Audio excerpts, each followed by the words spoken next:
Hello and welcome to the Jet Life Podcast. My name is Tom Lelio. I'm your ultimate jet guide. And with me today is Daniel and Austin of IronBird Partners. Gentlemen, thank you so much for being here. We're going to be talking about which should you choose, jet card, fractional, charter, or maybe you come to me and just buy a jet right out. So gentlemen, thank you so much for being here today. Tom, what an intro right there. That's a true professional. Just flipping the switch, man. Great. Well, thanks for having me. Super excited. Yeah.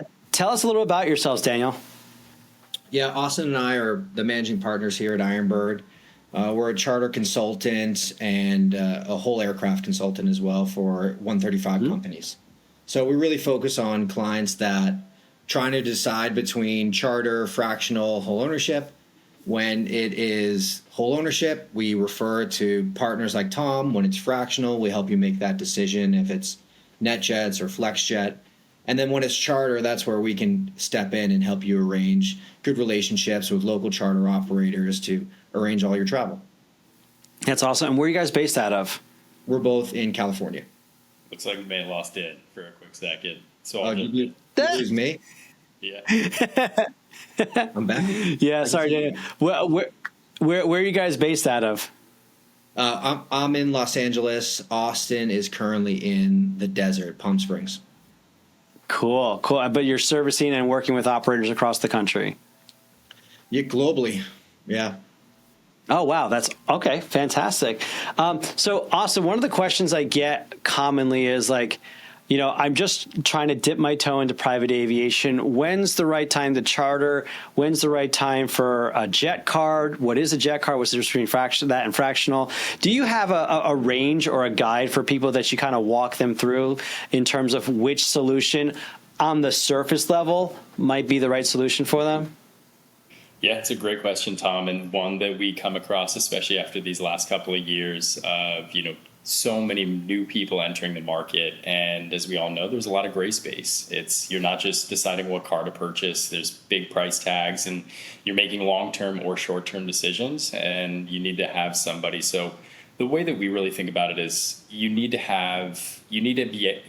be asked the right questions in order to make the best decision. So that's where, we're of course biased being on the side of the client, but working with somebody who has the experience to be able to really decipher what's going to make the best experience for you, what's going to get you the most value out of the market, and what's going to be the best partner. So whether you're looking to fly the same route day in, day out for business, that's a very different work scope than all of a sudden being able to go look at 6 different locations because maybe you have a home all across the country from coast to coast, down in Mexico and up in Canada.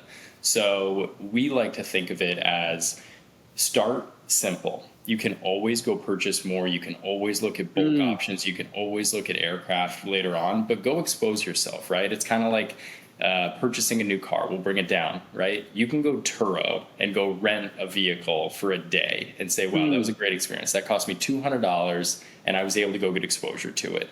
Before you go purchase a car for $70,000 and say, wow, this was a great mistake, or this was a really good opportunity. So start by looking at a small entry level opportunity, work with a local provider through an advisor or some type of operator that has a good fleet.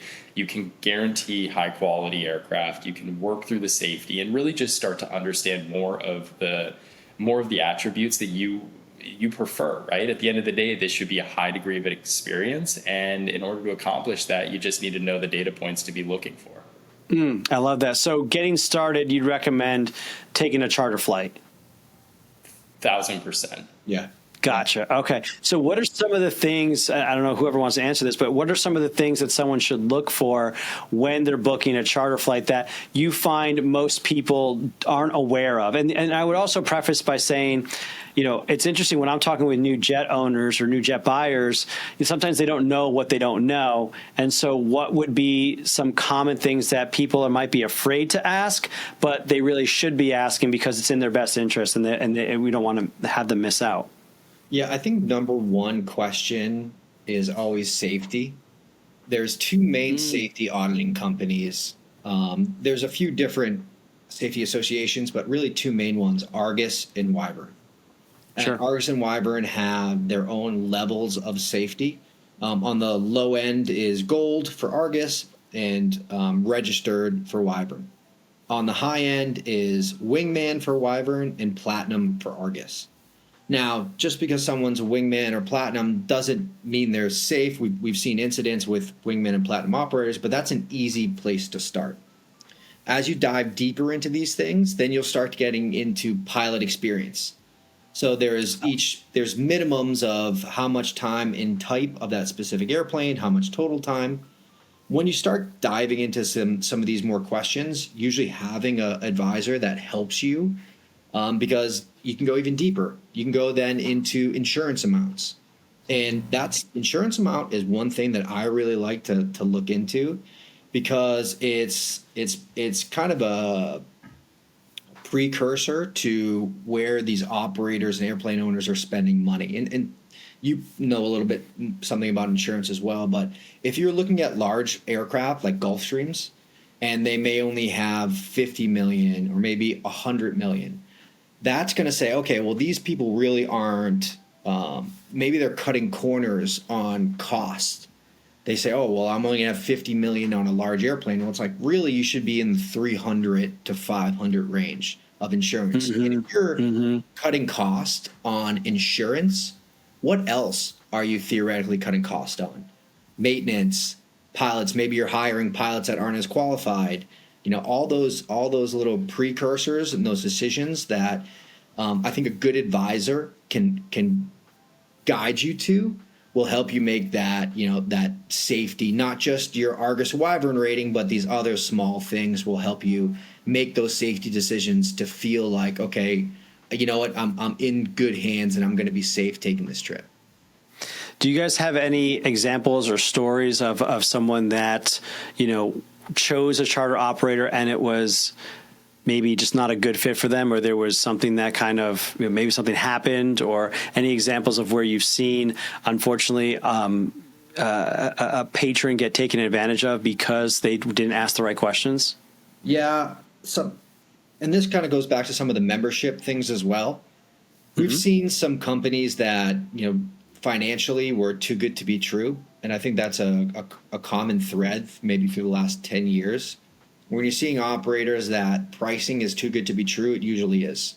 You'll see companies like Jedit, you'll see companies like Avant Air, I think it was Airavanti, and even Jet Suite, who, you know, all had issues where their pricing was way too good. They were below market. They were taking deposits.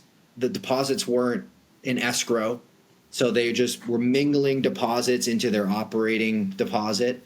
And when the company eventually went belly up, I've had clients lose hundreds of thousands. I've even had a couple clients lose a $1 million deposit, which is, you know, even these people are very wealthy, but still, like, losing hundreds or millions of dollars is a big hit for anybody, really.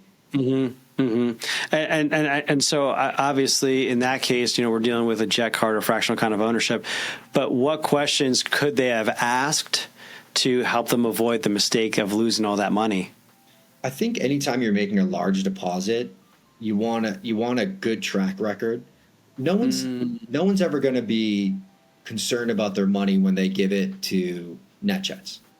But when it's a smaller company, I think you really have to do your due diligence, understand if they are commingling your deposit with their operating funds.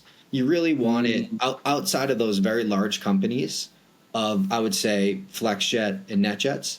If you're giving a large deposit, you want to make sure it's completely separate from operating, and it's probably, you want it to be in an escrow account as well. Sure. Right. So that they can't commingle funds, for sure. Sticking with charter, if I'm interested in booking a charter jet, how do I figure out, like, do I get a light jet? Do I need a medium jet, a heavy jet? Like, how do I pick the right plane, I guess, for the first part? And then the next question would be, how do I pick the right operator? Yeah. I would say if you are coming into a market, maybe you've moved or you're just starting to charter, I would probably find a good local operator, step one, and then find a good local charter broker. And I would make two phone calls. You find a good larger local charter operator that has, you know, a few airplanes that can service you at your home base airport. And then Okay. you want to bring in a charter broker to kind of cover the rest of the market. There may be airplanes that are not based at your airport, that may be transient. There may be one-way opportunities. And that's where I think the charter broker might do a little bit better of a job than charter operator. However, if you find a good local charter operator that has airplanes that fit your profile, and when I say profile, it's something that you can kind of discuss with your operator and broker, they'll ask you the typical questions. How many people do you have? Where are you going? What the distance is? And that'll give you the basics of, okay, I'm flying 3 hours. I need a plane that can take 6 people and fly 3 hours. But they'll want to dig in, or they should dig into, well, why are you traveling? Do you have an important meeting? What happens when this airplane has a mechanical issue? What's that look like? Do I pay more if there's a replacement airplane? What are my cancellation terms? What are my payment terms? There's a lot of these things that you should be digging into, because in the charter world, flying is a little bit more cumbersome than the jet card and fractional space. Okay, People how so? tend to move from charter to fractional because it's a lot easier in the fractional and jet card space than it is in charter. There's a lot more Like scheduling or like Yeah. logistics that are already worked out, as opposed to we got to fly by the seat of the pants because we don't know who needs to go where and when. Yeah, I mean, why fractions and jet cards cost between 30 to 50% more than charter on some routes is because the simplicity. With jet cards and fractions, you are paying one rate. If you're flying 1 hour, 2 hours, 3 hours, you are paying that one single rate. With charter, the pricing can go up and down. The airplane that you may want to charter may charge a higher rate for shorter flights. If you are doing an overnight, or if you're staying multiple days, a charter airplane may have a daily minimum charge. It may charge different amounts based on you're flying 5 hours versus 2. You're also going to have to deal with airplane availability in the charter marketplace. Now, I'm destroying charter.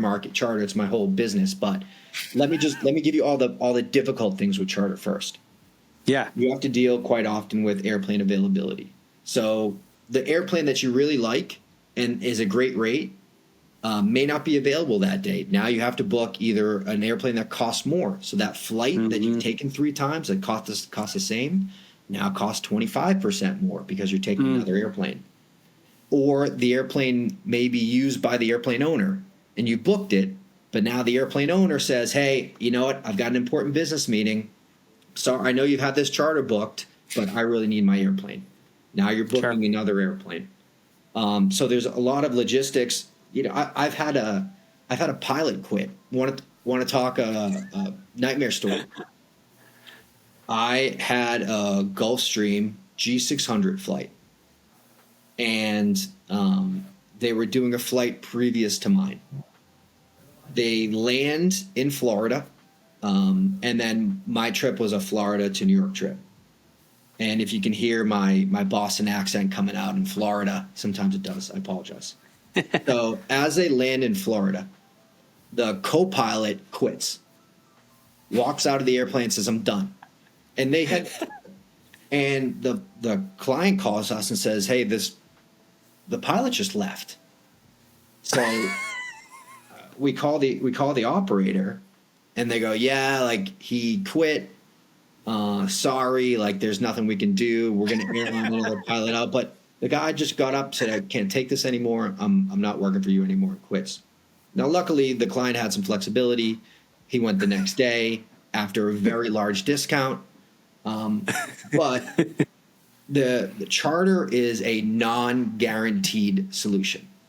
So contractually in your charter contract, if the charter operator cannot perform for any reason, they are not guaranteeing you a replacement.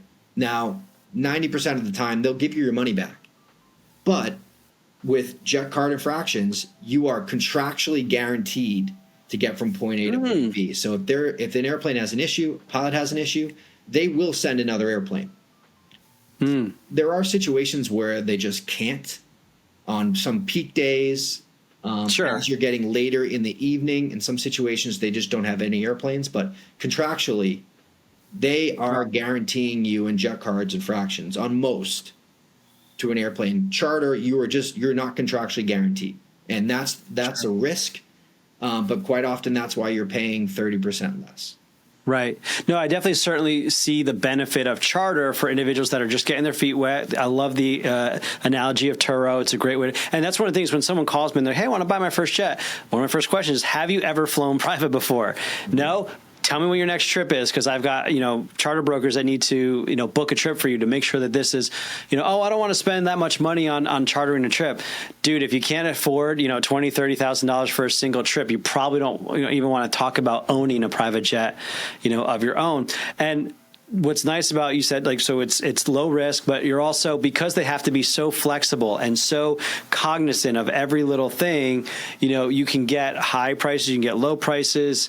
There's the non-guarantee thing. So there's definitely benefits and risks when it comes to charter. One thing I want to clarify is, obviously the charter operator is the charter person or the company that's in charge of taking care of the aircraft and logistics of scheduling and dispatching it as well.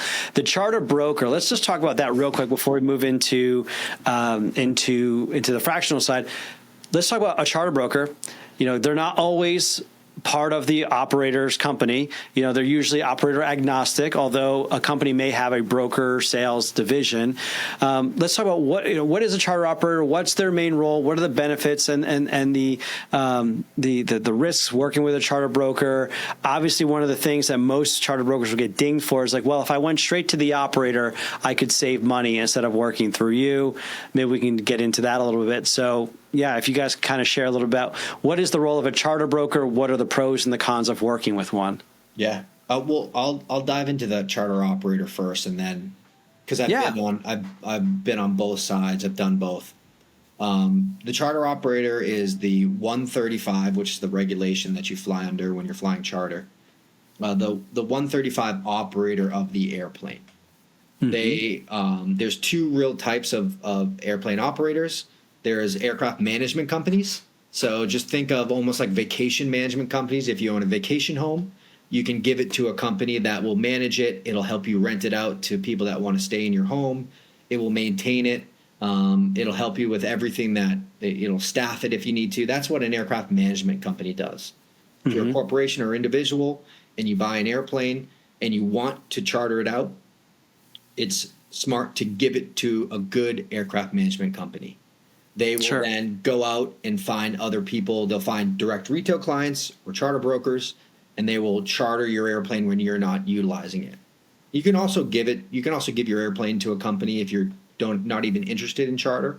Right, they just handle the logistics of it. Yeah, which I would suggest. Some people like to do it on their own, but I think there's always value in giving your airplane to an aircraft management company. I think some of the downsides to an aircraft operator is they're very focused on, as they should be, very focused on their fleet and their airplanes. They're not as focused on the entire market as a whole of how to service that client. They really want you to fly on one of their airplanes. And I think that's where the value of a charter broker comes into play. A charter broker will come in and a good charter broker will analyze the entire market of all the airplanes available.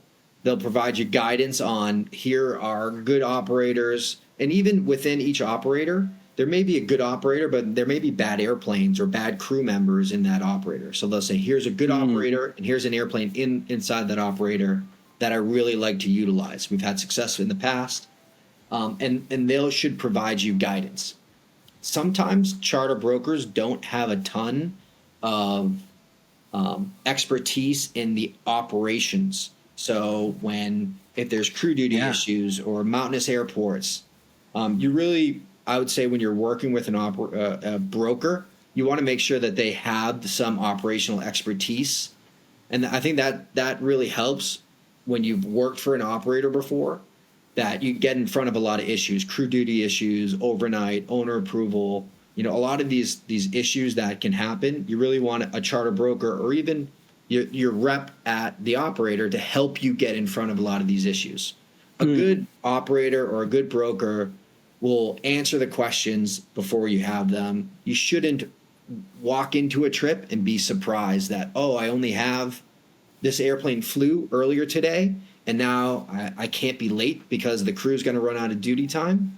A good operator or a good broker is going to get in front of those questions for you and brief you so you're not surprised. Gotcha. No, that makes a lot of sense. So in that sense, it's worth to pay the extra to work with a broker over an operator. It can be. If you have the same flight and you're operating, you've got a house in Aspen, that's the only flight you do, and this operator has the airplanes and they're always available, then work with that operator. But if that operator is having availability issues or doesn't always have airplanes that you want, then I think adding at least one broker, I would suggest against shopping with different brokers and different operators. I would say work with one really good operator, work with one really good broker, call them both, and then see what they can come up with. Because the market, everyone has access to the market pretty much. So anyone can call and get this information. Now, some brokers and some operators have different relationships, so they can get preferred cancellation terms, pricing. But calling 5 different brokers, they're all going to provide the same airplanes, the same similar pricing. Really find a good operator, find a good broker you trust, and I would say stick with them. Cool. No, I appreciate that. Makes a lot of sense. So I've taken my first charter flight. Now I'm ready to get into aviation as like an owner of some kind. What is the difference between a jet card and a fractional ownership? Yeah, it's with a fractional ownership, you're actually purchasing a portion of that asset. It's quite often, especially if you're doing it through a business, there's some tax advantages, just similar to purchasing a whole aircraft. With the jet card, you are purchasing normally a block of hours or an access to a block of hours at a specific. Gotcha. You're getting both. You're getting a guaranteed rate with both. Now, the rate may fluctuate a little bit as fuel, and every year there's usually a percentage increase. But the main difference between the fraction and the jet card is with a fraction, let's say a net jet fraction, you're buying an eighth of an airplane that guarantees you a certain amount of hours. You pay up front for that asset cost. And then at the end of your term, you're either renewing or you're selling that asset back. Oh, interesting. One of the tough parts about it is, where fractional companies make a lot of money is they are purchasing those assets at a discount. But when they sell you that fraction of the asset, they're not passing that discount to you. And then when you go and sell back that asset, they're really not giving you the true value of that asset. So they do a great job of making money on either side of that transaction. Yes, I've certainly seen that where, you sell it back to us, you paid $1 million into this, you sell it back to us and we'll give you $600K for it, and it's like, okay. So really that asset when you bought it was 800 and they sold it to you for $1 million. And when they, when you sold it back, it was 700 and they bought it back at 600. So they do a good job of making money on both sides of those transactions. It's a good business. So why would I choose a jet card over a fractional, or is it more usually the fractional might require more upfront costs, or the fractional is better for more usage, whereas the jet card is better for less usage and less upfront costs? Like, what's the difference between those two from which one do I choose? Yeah, those are both true. Another thing is the fraction is usually a longer term. So you're usually getting into a fraction of 5 years. So it's a longer, and then usually the jet cards are quite often 25, 50. When you start getting into the 75 or 100, that's when you look into fractions and leases. Usually for the 25, 50-hour flyers, that's when jet cards work well. We're seeing a lot of clients do a combination, which I think is smart. They'll buy 25 hours on their jet card or 50 hours on their jet card, and then they'll charter 25 or 50 hours depending on the trips. Another advantage between charter and jet cards, and it kind of comes back to that guaranteed rate, is when you're traveling one way or short distances, there are some solutions where jet cards are going to be better priced than charter. Oh, If you're chartering coast to coast, New York, LA, or San Francisco, Florida, there's some good one-way pricing in the charter market. But if you're not chartering those main routes and you're flying one way, then you're for jet cards, although you may be paying a higher hourly rate, because say you're flying from Sun Valley, Idaho to to Dallas, Texas. If you were to charter an airplane, you're going to pay for round trip pricing, even though you're flying one way. mm-hmm. So at that point, jet cards are going to be a better cost because instead of paying for an airplane to go Dallas to Des Moines empty and then Des Moines back to Dallas live, you're only going to pay for your live leg. Oh, okay. So Gotcha. having both, 25 hours of jet card and then utilizing your operator or broker when maybe the charter market can provide more value is a good way to have a balanced portfolio. Yeah. No, I love that you kind of put that. I like how you put it where it doesn't have to be an either or. So you don't have to go to the charter and then you step up to the jet card and then you step up to fractional, then you step up to ownership. You can do a hybrid model throughout. And the whole thing behind everything is working with someone as an advocate or a guide to help you navigate this, just like you would have a realtor navigate, different homes, different owners, different vendors. I mean, that's kind of where a charter broker or an advocate, kind of like what you guys do at IronBird. Why don't you maybe talk a little bit about what role you guys play in this whole scenario for people? This is a good one for Austin. I'll let him tackle that one. Yeah, I mean, we found ourselves, obviously our background is very different. Dan has an immense amount of knowledge and has, helped people purchase everything from selling on a charter desk for an operator, working for brokers, working through, more of that larger portfolio approach through jet cards and fraction purchasing and management of all of those assets. And I was more on the operator side in aircraft management, going through that. And as we quickly found ourselves, there's a lot of different incentives for people, and there's a lot of misalignment in where some of these advisors or supposed advisors, and at no fault of anybody's own, can sometimes create that guidance, right? So as Dan mentioned earlier, an aircraft management company, they exist because they manage individually owned assets. They have to keep that is their highest priority, is to keep those customers and those clients at the forefront of every single decision. So when they propose a flight, that's going to be on their fleet, maybe in a specific airplane. If you're in the open charter market, maybe that isn't the best fit, and maybe there's something else. So we like to describe it in a way, Tom, where we wanted to reverse what side of the table we were sitting on, where there's an immense amount of gaps and there's a lot of knowledge that we've been able to collect and expose ourselves to that we can help guide better aviation buying decisions.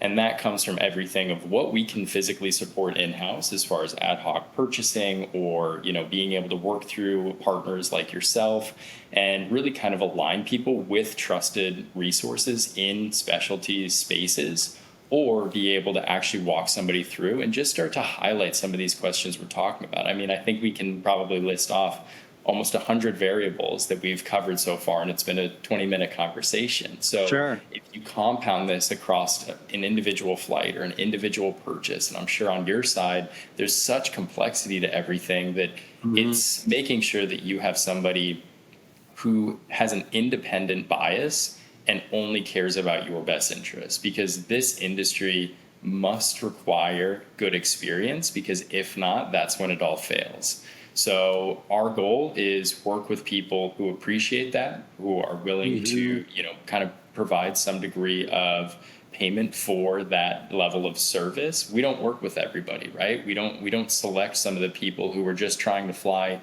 empty leg flights or something like that. Now, we're here to offer guidance and we're here to help, but really it's those who are interested in making intelligent decisions across any aviation solution that's out there. So what is the services like, what you guys offer? What does that usually cost somebody? It's varied. I think that we try to make sure that, again, if it fits for us and it allows us to actually provide good value, our goal is always to create something that's at or below market value. So if we can go out and quarterback something and you're not going to pay any extra, that's a win for us and it's a win for you. We can elevate that service, if we can elevate that overall experience, and we can keep it at or below, that's fantastic. So for charter, we do have obviously, a service baked into each of those trips where it's just going to become at a margin. Typically, we try to create that margin not on the back of a client, it's on procuring really good airplanes at a discounted rate through buying power, through being creative and understanding how airplanes are moving and some of the optimization there. There's a lot of ways that this can be a win-win. I think that where a lot of people get bad raps is, no different in the sales and acquisition space where you've got, double purchasing and different things behind closed doors that create this lack of transparency. And that reduces so much of the trust where we don't want to price ourselves in a way, or we don't want to gouge somebody in a way that, we do one trip for them or we help them go procure one product and all of a sudden they don't call us the next year because they realize that was fairly inequitable and that wasn't a good approach. Right. Yeah. So we would rather sit there and say, look, Tom, we want to work with you for the next 25, 30 years. We want to help you follow that journey of, you're chartering a Phenom 300 for a year. Then all of a sudden you're into super mids. Then all of a sudden you're into heavies. Then maybe you go to a jet carb. Then all of a sudden they're calling you and they're making that purchase and, having a great acquisition experience. So It's really just making sure that we can provide a value at a market degree of pricing. So on average, should a charter, jet card, fractional kind of a client expect to pay maybe somewhere in the realm of the realm of 5 to 10% of whatever they're going to pay for the additional advocacy? So, for example, for a jet broker, commission could be anything for 4 to 6%. I mean, that's just kind of, so when you're paying, for your jet, somewhere in that there's a 4 to 6% swing for the broker to help facilitate the deal. Is it similar in the charter world where we're dealing with a range? Well, I think there is a range, and it's completely unregulated. So the charter brokerage is so. I've seen pricing where people are charging 25, 30%. I've seen pricing where they're doing it 2 to 5%. I think a fair range is between 10 and 15%. We tend to just fall at the 10% because it's easy, it's transparent, right? It's just straightforward, and it makes it easy for the client. They understand what we're charging. It's our goal to go out and provide that value. We want to provide not just finding airplanes that they wouldn't find on their own, which we do. It's really a single source of information. So when they call in, they're not calling into a company that they don't know who they are, they don't know what their trip is. And really it's the customer support of getting in front of issues. So understanding when airplanes are positioning, when they're coming on or off duty. We've had plenty of times where we haven't seen an airplane depart from their positioning airport, that their live leg is not for 3 or 4 hours, but we've seen their positioning leg get delayed. And the operator didn't call us. And if we were the direct retail client, they probably would have only known about this delay when they showed up at the airport. So getting in front of that, a lot of those issues, and really even before we actually book an airplane, we say, okay, this person wants to depart at this time. What's the airplane schedule look like?